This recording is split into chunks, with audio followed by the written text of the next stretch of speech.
जमिनीच्या वादात चुलत पुतण्याचा दगडाने ठिचून खून करणाऱ्या आरोपींच्या ओतूर पोलिसांनी आवळल्या मुसक्या। निखिल संदीप घोलप वय वर्ष 20 राहणार वाटखळे हा 1/8/2024 रोजी 3च्या सुमारास बेपत्ता झाल्याची तक्रार ओतूर पोलीस स्टेशन येथे देण्यात आली होती। ओतूर पोलीस स्टेशनचे सहाय्यक पोलीस निरीक्षक माननीय लहू थाटे यांच्या मार्गदर्शनाखाली घटनेची चौकशी दरम्यान आरोपी अभिषेक प्रकाश घोलप वय वर्ष 23 व जितेंद्र पांडुरंग घोलप वय वर्ष 31 हे मयत निखिल संदीप घोलप याला होंडा शाईन मोटरसायकलवरून रात्री 9 वाजल्याच्या सुमारास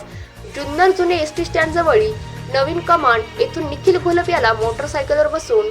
जुन्नर घोडेगाव तळेघर मार्गे मौजे फळोदे तालुका आंबेगाव जिल्हा पुणे गावच्या हद्दीत गार मावला या नावाचे डोंगर उतारावरील रोडवर घेऊन तिथे निखिल घोलप याच्या डोक्यावर छातीवर दगडाने मारून खून केला। निखिल घोलप याची मयत बॉडी कोणाला दिसून येऊ नये म्हणून त्याची मयत बॉडी दोघांनी उचलून रोडच्या खाली खोदवर खड्ड्यात टाकून दिली। तसेच निखिल घोलप याचा मोबाईल जुन्नर येथील पाताळेश्वर महादेव मंदिराच्या जवळील नदीच्या पात्रात टाकून घरी निघून आले अशी आरोपींनी खुनाची कबुली दिली आहे। या प्रकरणी आरोपींवर कायदेशीर फिर्याद नोंदवली आहे। दाखल गुन्ह्याचा तपास माननीय वरिष्ठ अधिकारी यांच्या मार्गदर्शनाखाली ओतूर पोलीस स्टेशन प्रभारी अधिकारी माननीय लहू थाटे हे स्वतः करत असून आरोपी अभिषेक प्रकाश घोलप व जितेंद्र पांडुरंग घोलप दोन्ही राहणार वाटखळे तालुका जुन्नर जिल्हा पुणे यांना सदर गुन्ह्यात दिनांक 18/8/2024 रोजी अटक करण्यात आली आहे।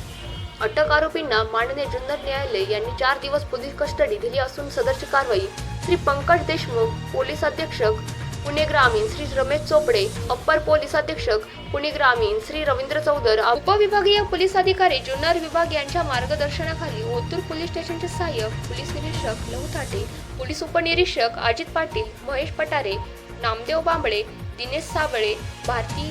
भवारी शंकर कोवल नदीम तडवी ज्योतिराम पवार मनोज कुमार राठोड श्याम सुंदर जाय भाये संतोष भोसले विलास कोंडावळे अतुल बेके राजेंद्र आंबले यांनी केली आहे।